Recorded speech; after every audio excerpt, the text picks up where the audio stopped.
अस्सलाम वालेकुम dear students. आज का जो लेक्चर है वो है गैसियस एक्सचेंज का जो बकिया एमसीक्यूज़ है उसके ऊपर है। तो चलो स्टार्ट करते हैं।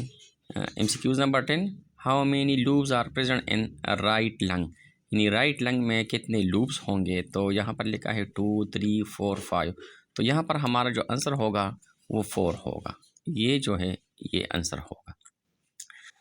Which of the following is called voice box. Voice box हम किसको कहते हैं? ट्रिकिया को कहते हैं, लेरिंग्स को कहते हैं, ब्रोंकाई को कहते हैं, एलुलाई को कहते हैं। तो जो ट्रिकिया का अपर रीजन होता है उसको हम लेरिंग्स कहते हैं। तो हमारा आंसर जो है ये लेरिंग्स होगा। The normal breathing rate in human being, यानी जो नॉर्मल ह्यूमन होते हैं जो एक्सरसाइज नहीं करते और रेस्ट में होते हैं, तो उसमें ब्रीथिंग रेट जो है वो कितना होगा? 10 to 40 होगा, या 16 to 20 टाइम्स होगा, 30 to 40 टाइम्स पर मिनट होगा, या नन ऑफ दीज, यानी इनमें से कोई भी नहीं होगा। तो नॉर्मल जो है ये 16 to 20 टाइम्स जो है ये पर मिनट ब्रीथिंग जो रेट है वो होगी। जो अगला है वो ड्यूरिंग एक्सरसाइज और other hard physical work the breathing rate is में इंक्रीज अप टू। तो इसका ब्रीथिंग रेट जो है ये इससे बढ़ जाएगा।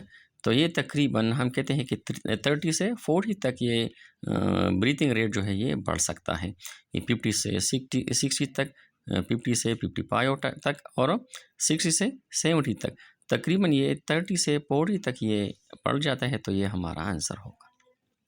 Amount of oxygen in expired air is, जो सांस हम लेते हैं तो वो भी हम कहते हैं ऑक्सीजन दाखिल होते हैं वो 21% दाखिल होता है, लेकिन जो एक्सपायर होगा तो अमूमन जो एक्सपायर होते हैं तो हम कहते हैं कि 21% से ये 5% ये यूज़ होते हैं, 16% ये बाहर निकलते हैं। तो हमारे पास जो आंसर होगा वो 16 होगा। तो 21, 16, 0.04 और 4%, ये तो कार्बन डाइऑक्साइड की है।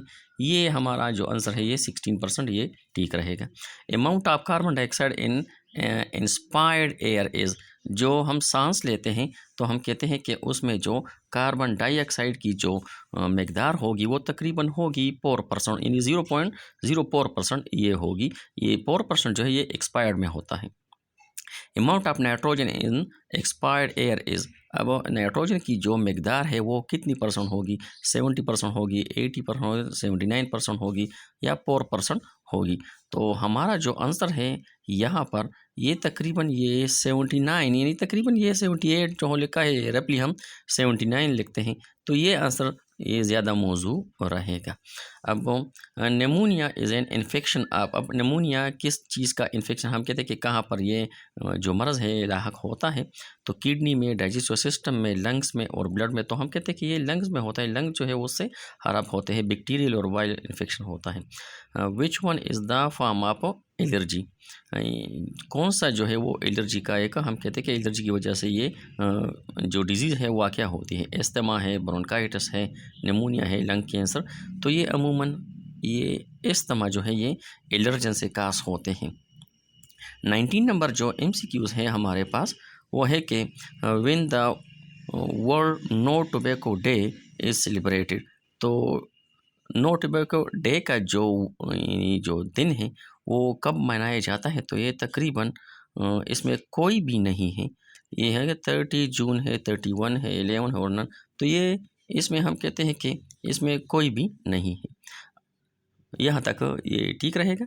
अगले लेक्चर के लिए हमें इजाज़त दीजिए। अल्लाह हाफिज़।